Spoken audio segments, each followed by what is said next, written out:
Mas para isso, eu vou ler agora apenas o verso 17, que diz assim, Gálatas capítulo 5, verso de número 17. Verso 16 e 17. Mas eu afirmo, andai pelo Espírito, e nunca satisfareis os desejos da carne. Porque a carne luta contra o Espírito, e o Espírito contra a carne. Eles se opõem um ao outro, de modo que não conseguis fazer o que quereis. Pai, nós não saímos das nossas casas para ouvir a palavra do homem. Pouco importa, Deus, o que o homem tem a falar conosco. O que nós queremos é ouvir a sua palavra, é ouvir a sua verdade sendo falada de forma audível e entendível ao nosso coração. Eu peço ao Senhor que tudo aquilo que de alguma forma tenta atrapalhar a nossa compreensão em sua palavra, que isso caia por terra na autoridade que é no nome de Jesus. Essa é a nossa oração em nome de Jesus, agradecendo. Amém e amém. Podem se sentar, queridos. Glória a Deus. Meus irmãos, este texto é muito conhecido. Talvez você já tenha lido esse texto algumas centenas de vezes. Talvez você já tenha ouvido pregações desse texto outras tantas vezes. Mas esse texto resume, em essência, o que é a nossa vida com Deus. Hoje, nós estamos vivendo um momento singular na história da igreja do mundo. E o Brasil está no centro dessa singularidade, que é a história da igreja que está acontecendo. O Brasil é o único país do mundo onde a igreja apresenta franco crescimento numérico. Uma das características da nossa igreja, a igreja do Brasil, é que ela é formada em sua maioria por jovens. Há muitos jovens na igreja. Inúmeros movimentos da juventude cristã surgem a cada dia e mobilizam a igreja a continuar sendo o que ela tem sido no Brasil. A grande luta que nós temos agora, depois do crescimento numérico da igreja, é fazer com que essa igreja que cresceu em números, ela também reflita uma espiritualidade que seja verdadeira, uma espiritualidade que do mesmo nível que cresceu em número, em quantidade, também alcance a qualidade de uma vida espiritual que glorifique o nome do Senhor. De fato, a igreja está crescendo em todos os sentidos, mas o principal sentido que a igreja precisa crescer é no sentido de uma vida espiritual abundante e que glorifique diariamente o nome do Senhor. A igreja, de um modo geral, ela criou o conceito de que ela deve ser vibrante, ela deve ser fervorosa sempre aos domingos, quando acontece o culto. Mas o que nós estamos vendo na Bíblia é que isso vai muito além do domingo, do dia do culto. Isso tem a ver com o nosso dia a dia, com a nossa vida diária, com tudo que nós fazemos, tudo que nós pensamos, tudo que nós deixamos de fazer. E este texto, do qual nós temos registrado nessa epístola de Paulo aos Gálatas, reflete exatamente essa questão de uma vida espiritual com qualidade. O apóstolo Paulo começa a afirmação do verso 16, onde ele diz: mas eu afirmo, andai pelo Espírito, e nunca satisfareis os desejos da carne. Para Paulo, existem duas realidades na vida de todo crente em Jesus.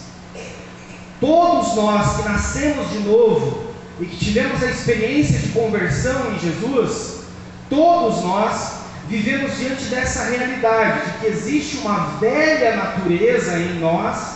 Essa velha natureza, Paulo chama ela de desejos da carne, ou natureza humana, ou concupiscências da carne, e a nova natureza, a qual ele chama de vida pelo Espírito.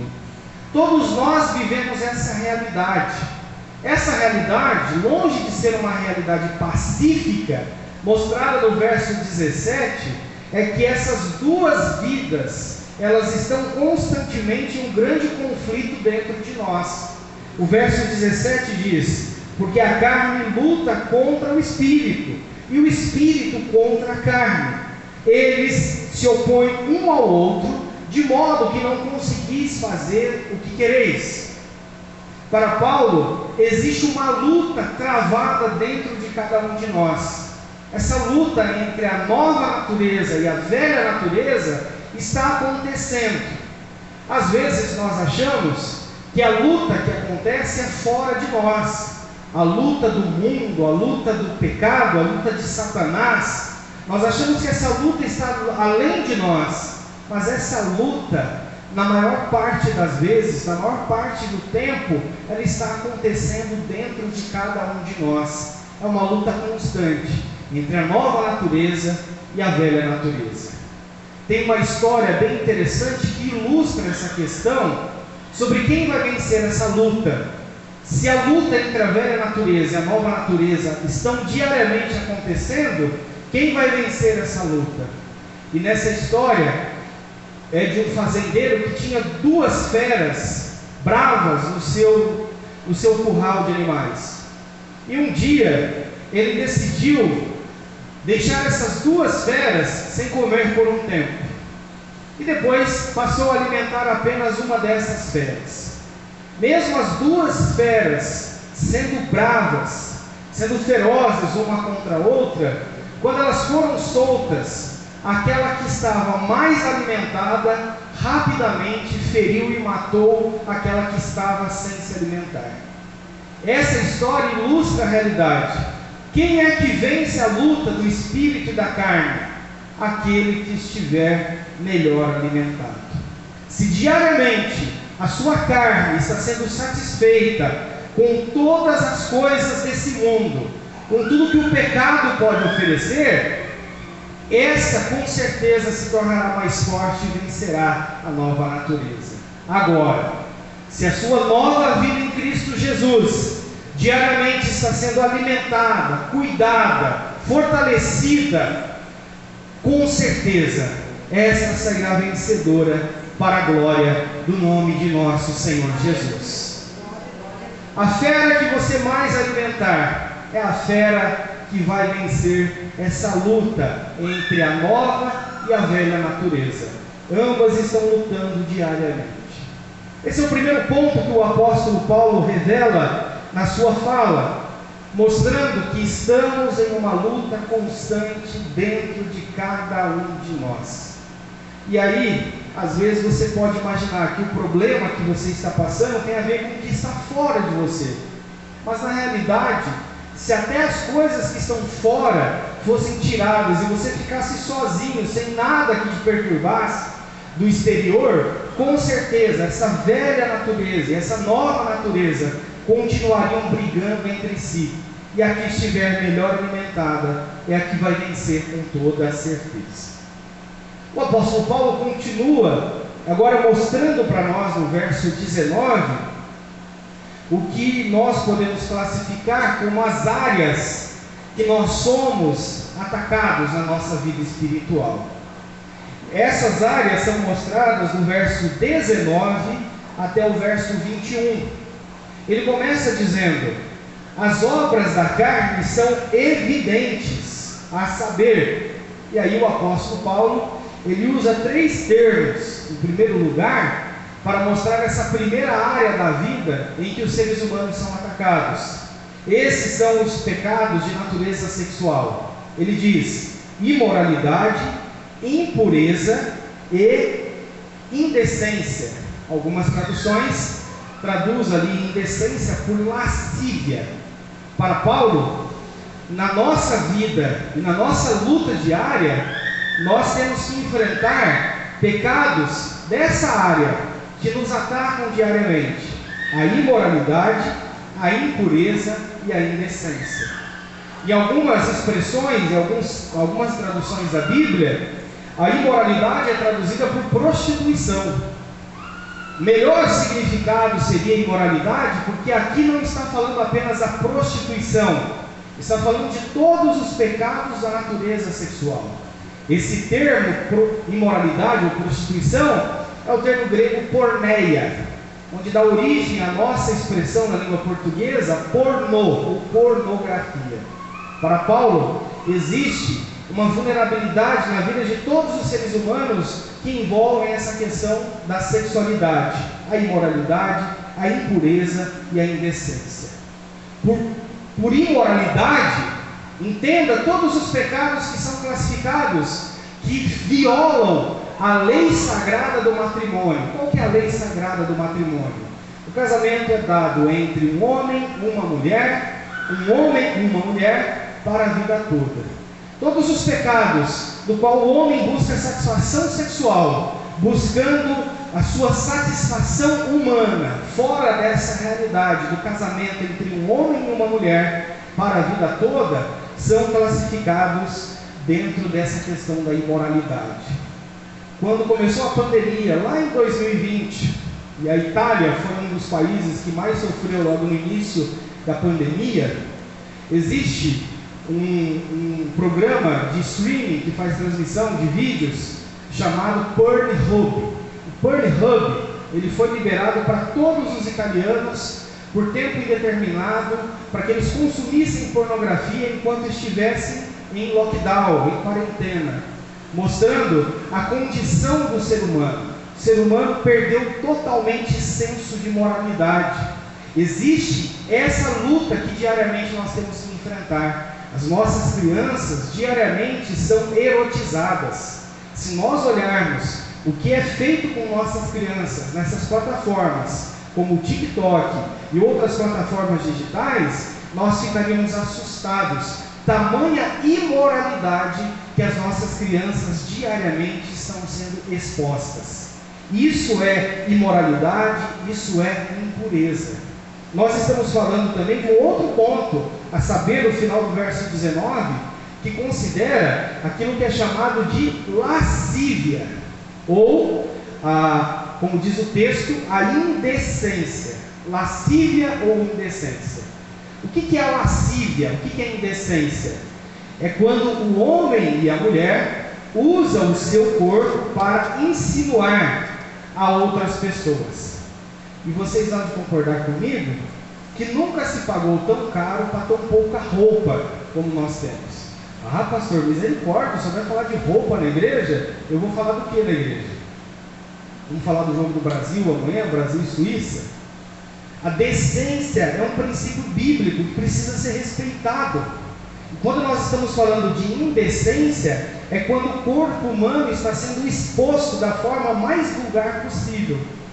Me admira muito quando eu vejo o movimento feminista brigando pelo direito das mulheres, mas não fala uma palavra contrária a esses imbecis do dente de ouro que sexualizam as mulheres e as colocam apenas como objeto de lascívia para outras pessoas. A grande verdade é que a imoralidade, a impureza, a indecência ou lascívia são áreas que nós temos que lutar diariamente para não cairmos em tentação. Essa é a natureza humana lutando contra nós. E aí você pode imaginar que esses são apenas os únicos pecados que o ser humano tem que lidar diariamente para que a carne seja alimentada e fortalecida. Esse é o grande engano nosso, porque a partir do verso 20, Paulo começa outra categoria na lista. Ele diz sobre idolatria e feitiçaria. Você pode olhar aqui no texto, aí tem um ponto e vírgula. Esses são os pecados de natureza religiosa.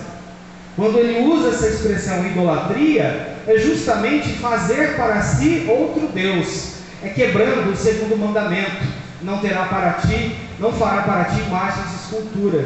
A grande verdade é que a idolatria é quando o ser humano ocupa o seu tempo, a sua vida, seu dinheiro, os seus recursos com aquilo que não é Deus. E isso é uma área que nós temos que lutar diariamente.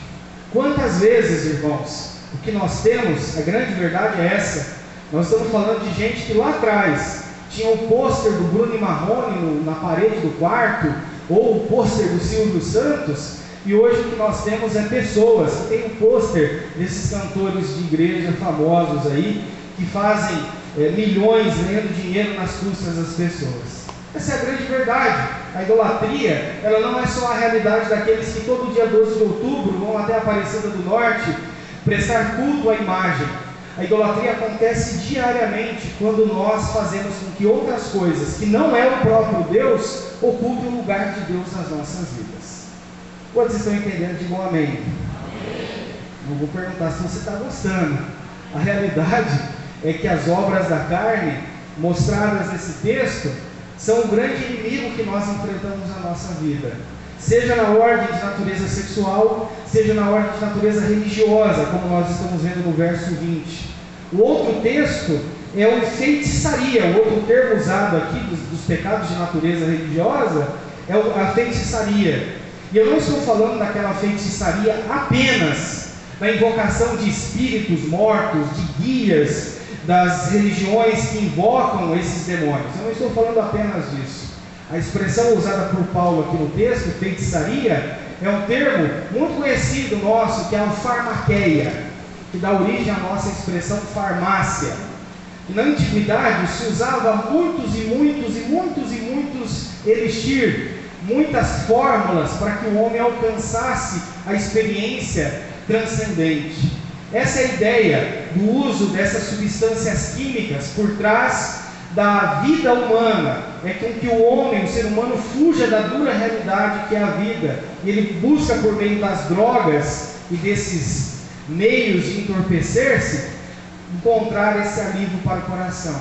A grande realidade é que a idolatria e a feitiçaria estão associadas como práticas religiosas, onde o ser humano tenta cobrir o coração daquele pecado original que ele carrega consigo mesmo. É como se os seres humanos encontrassem uma única forma de fugir da sua realidade. E hoje nós temos aí os remédios.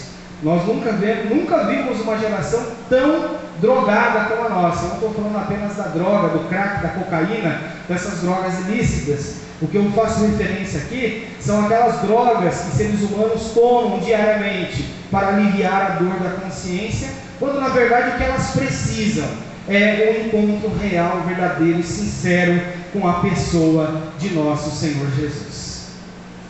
Paulo classifica pecados de natureza sexual, pecados de natureza religiosa, e agora ele vai dar uma lista gigantesca daqueles pecados de natureza moral, que ele continua chamando de inimizade, rivalidade, ciúmes, ira, ambição egoísta, discórdias, partidarismo e inveja. E aí às vezes nós achamos que a grande denúncia de Paulo é contra a sexualidade, mas na verdade a grande denúncia de Paulo é contra a moralidade. Eu não sei se você já viu como as pessoas gostam da inimizade, da rivalidade, do ciúme, da ira, da ambição egoísta, da discórdia, dos partidarismos e da inveja. Tudo isso é o que alimenta a nossa carne, tudo isso é o que alimenta a nossa natureza humana, tudo isso é o que faz a fera do pecado ficar mais forte dentro de nós. Tudo isso mostrado por Paulo. E aí, o que Paulo conclui dizendo no verso 21 é orgias e bebedeiras. Algumas traduções chamam as orgias aqui de glutonarias. Nós, como crentes em Jesus, nós gostamos de comer, mas até que ponto comer se torna um pecado? A gula, querer comer tudo que se tem num único dia, num único momento. Esses são pecados que diariamente nutrem a nossa carne e fazem com que nós pequemos contra o Senhor. E aí você pode perguntar, mas beleza, pastor, o que isso traz de problema concreto para a minha vida? Olha o final do verso 21 que você vai ter essa resposta. O texto diz: os que as praticam não herdarão o reino de Deus. E é nesse exato momento que nós vemos como essas coisas são sérias, como esses pecados são sérios. Não é apenas a sua carne vencendo a sua nova natureza. O que está em jogo é a nossa eternidade. Porque se esses pecados são cultivados, são cuidados, como animais de estimação, diariamente nós tratamos, alimentamos e cuidamos deles, no final eles virarão contra nós e nos tirarão daquilo que o Senhor nos chamou para herdar a vida eterna. Esse é o grande problema desses pecados. E o que me chama bastante atenção é que a Bíblia, ela não nos mostra apenas o problema.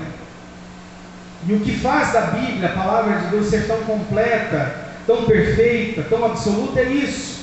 Porque ela não nos mostra apenas o problema, ela nos mostra também a saída, a solução, o escape, o livramento. E é aí que Paulo começa a falar sobre o quê? Sobre o fruto do Espírito, sobre a vida cheia do Espírito. Quando nós cantamos aqui, pedimos para que Deus nos dê uma vida cheia do Espírito, para que Deus nos avive, é justamente para quê? Para vivermos longe desses pecados, dessas obras da carne, que lutam contra a nossa vida e, consequentemente, nos colocam em rota de condenação. Nós vivemos uma vida cheia do Espírito Santo para glorificar o nome de Deus, mas também para experimentar o melhor de Deus nessa terra para cada um de nós. Aleluia! É o que Paulo chama de fruto do Espírito. Ele está dizendo no verso 17: vocês têm duas realidades dentro de vocês, a nova natureza, a velha natureza. Elas estão lutando uma contra a outra. Vai vencer a que estiver mais forte. A velha natureza, as obras da carne, foram mostradas no verso 19 ao 21. Agora no verso 22 e 23, o que o texto diz é muito interessante. Ele diz, no verso 22: mas o fruto do Espírito é amor, alegria e paz. E o que é muito interessante, se você olhar esse texto, você vai perceber que as obras da carne, elas destroem a sua relação com Deus, a sua relação com outras pessoas, e destroem a sua vida pessoal, a sua relação consigo mesmo. O que o apóstolo Paulo começa a mostrar para nós agora, a partir do verso 22, é que o fruto do Espírito nos capacita a viver uma vida plena com Deus, uma vida plena com as pessoas e uma vida plena consigo mesmo. E é por isso que ele usa as seguintes expressões no verso 22. O fruto do Espírito é amor, alegria e paz. A partir do momento que você passa a viver essa nova realidade, você recebe de Deus essa condição de amar a Deus, de se alegrar em Deus, de ter paz com Deus. É isso que o fruto do Espírito produz em nós. Você não olha mais para Deus, para o Senhor, para Jesus, para a pessoa bendita do Espírito Santo, apenas como alguém que te dá casa, arruma relacionamentos. Não, você passa a desenvolver esse relacionamento de amor, o amor desinteressado, o amor que Cristo teve por nós. Você passa a olhar para Deus como aquele que é a fonte da sua alegria. E aí você entende que os textos de Abacuque significa: ainda que a figueira não floresça, a videira não dê o seu fruto, ainda que a ovelha seja arrebatada, mesmo assim eu me alegrarei no Senhor. A vida cheia do Espírito Santo te capacita para isso, para você ter essa alegria no Espírito, essa paz no Espírito. Amém. Louvado seja o nome de Jesus. Glória a Deus. E aí fica muito claro que o que nós precisamos não é de coisas, nós precisamos do fruto do Espírito sendo produzido e desenvolvido em cada um de nós. O texto continua agora mostrando o fruto do Espírito na nossa relação com outras pessoas.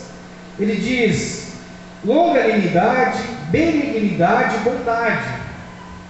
Aí você pode pensar: mas eu não posso ser longânimo com o Senhor? O que é longânimo? Paciente. Não posso ter paciência com o Senhor? Eu acho muito interessante quando o salmista diz: esperei com paciência no Senhor. Amém. Ter paciência com o Senhor, que é perfeito, é uma coisa maravilhosa. Agora, você ter paciência com essa pessoa que você divide a vida todo dia, é aí que nós vamos ver o fruto do Espírito. Você ter paciência com o Senhor é uma bênção. Amém. Glória a Deus. Agora, você ter paciência com um burro do chulé que está perguntando para você toda hora: se já chegamos? Já chegamos? Já chegamos? Já chegamos? Já chegamos? É aí que eu quero ter paciência. Ter paciência com aquelas pessoas que você convive um dia ou outro. Eu vou na igreja, tenho tanta paciência com aquele irmão que senta perto de mim. É maravilhoso ter paciência com quem você convive pouco. Eu quero ver você ter paciência diariamente com seus filhos, paciência com a sua esposa, paciência com o seu esposo, paciência com aquelas pessoas que você trabalha diariamente. É aí que a paciência é mostrada. O fruto do Espírito desenvolve em nós essa paciência. Irmãos, nós precisamos aprender a desenvolver essa paciência. E é só Jesus para nos dar essa graça.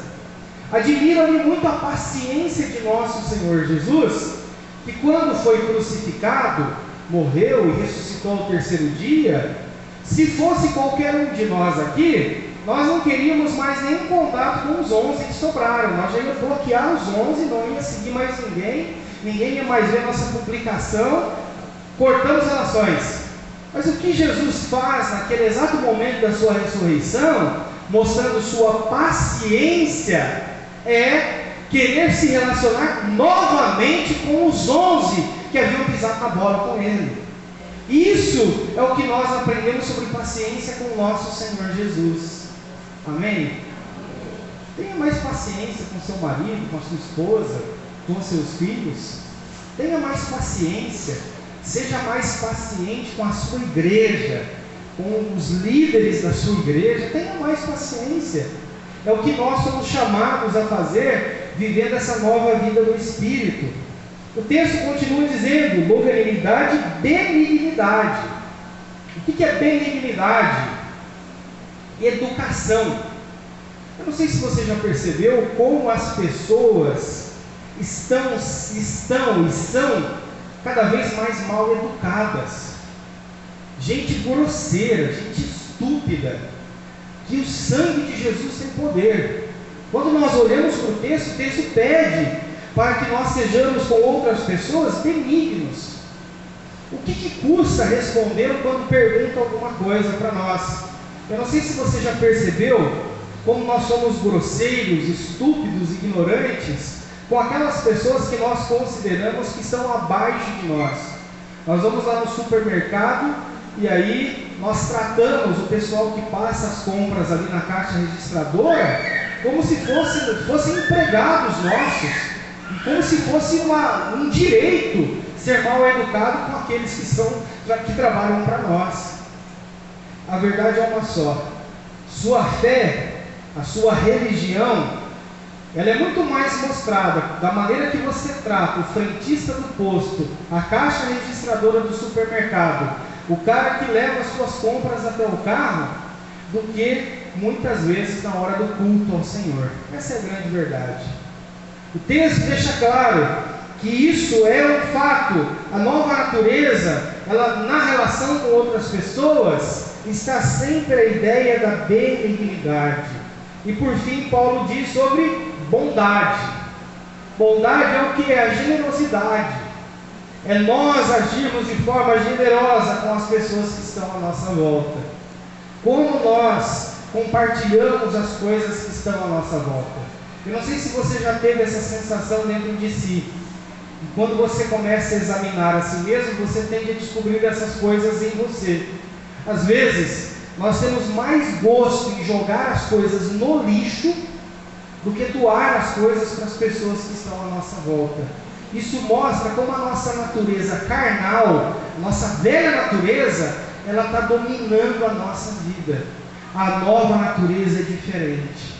Nós temos alegria em compartilhar o que temos, porque sabemos que tudo o que temos vem do próprio Deus, o nosso Senhor. Louvado seja o nome de Jesus. E o texto conclui dizendo no verso 23, final do 22, início do 23, diz assim: sobre fidelidade, diz o texto, mansidão e temperança. São coisas que estão relacionadas conosco, com a nossa vida. Quando fala de fidelidade, eu comecei, eu vou até o final. Eu não sei se você já percebeu como nós somos incentivados a parar nas coisas no meio do caminho. Se eu perguntar aqui, aquela pergunta, esse é o culto que nós temos que estar com a mão levantada a todo momento, porque tudo tem a ver com a gente. Mas se eu perguntar aqui, você se lembra exatamente de quais foram as promessas que você fez lá em janeiro de 2022 para agora? Eu posso garantir que você não se lembra. Por quê? Vai chegar nessa época, nós vamos lá prometendo um monte de coisa para Deus, mas a falta de fidelidade não nos faz permitir, não nos faz cumprir o que prometemos. E é por isso que nós somos chamados, irmãos, a manter essa fidelidade. Começou, termina, falou, faz, se comprometeu, cumpra com o compromisso que você fez. Essa é a ideia da vida cristã, ser fiel. O texto diz ali ser manso. E é claro que na nossa cultura, essa ideia do manso é sempre olhada com um certo preconceito. Olha lá o cara, corno manso. Nós ouvimos essa expressão, associamos a mansidão como uma coisa ruim. Mas a mansidão, ela é vista em nosso Senhor Jesus. Ele mesmo diz que é manso e humilde de coração.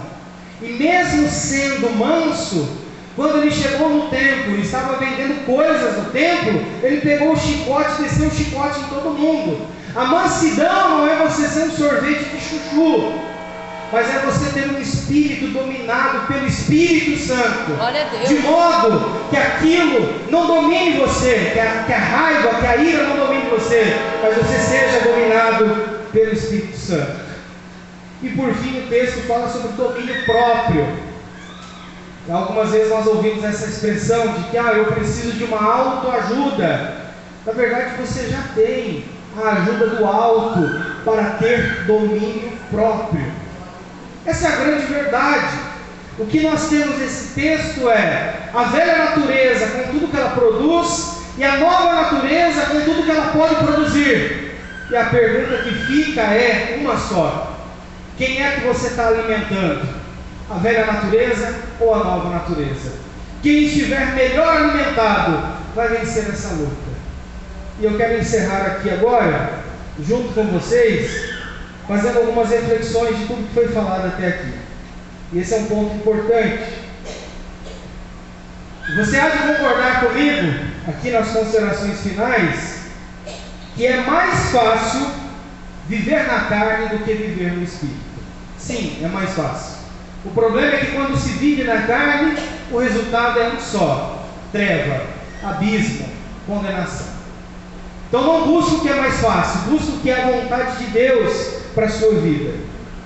O apóstolo Paulo diz no versículo 16, e esse é um ponto importante, que nós devemos andar em espírito. Andai em espírito, e não cumprireis as concupiscências da carne. Quando eu olho para essa expressão, o que fica muito claro, o que fica evidente, é que andar no Espírito é a única saída para vivermos uma vida vitoriosa sobre as obras da carne. E quando nós buscamos o sentido original desse termo, andar, o que nós temos é uma expressão que significa andar em círculos, é não sair do lugar. Então, quando Paulo usa essa expressão, andem no Espírito, ele está dizendo: não saiam do entorno do Espírito Santo, não abandonem o Espírito Santo para momento nenhum. E aqui a última ilustração da noite. Na igreja tinha 3 rapazes problemáticos. E um dia eles tiveram um despertar no coração e perguntaram para o pastor da igreja: pastor, como eu posso viver uma vida cheia do Espírito Santo? O pastor, para que eles aprendessem da forma mais prática possível, convidou os 3 rapazes, foram até um rio, levaram uma peneira, deu uma peneira para cada um, e o pastor disse: Vocês vão entender o que é viver uma vida cheia do Espírito Santo quando vocês conseguirem manter essas 3 peneiras cheias de água. E eu quero que vocês fiquem o dia todo tentando. E aí começou, às 3 de manhã, 8 horas da manhã, encheram a peneira, levantava, questão de segundos ela esvaziava. Enchia a peneira, levantava, questão de segundos, esvaziava. Aí começa a malandragem, começaram a colocar barro na peneira para ver se parava a água, e não parava, a peneira ficava vazia.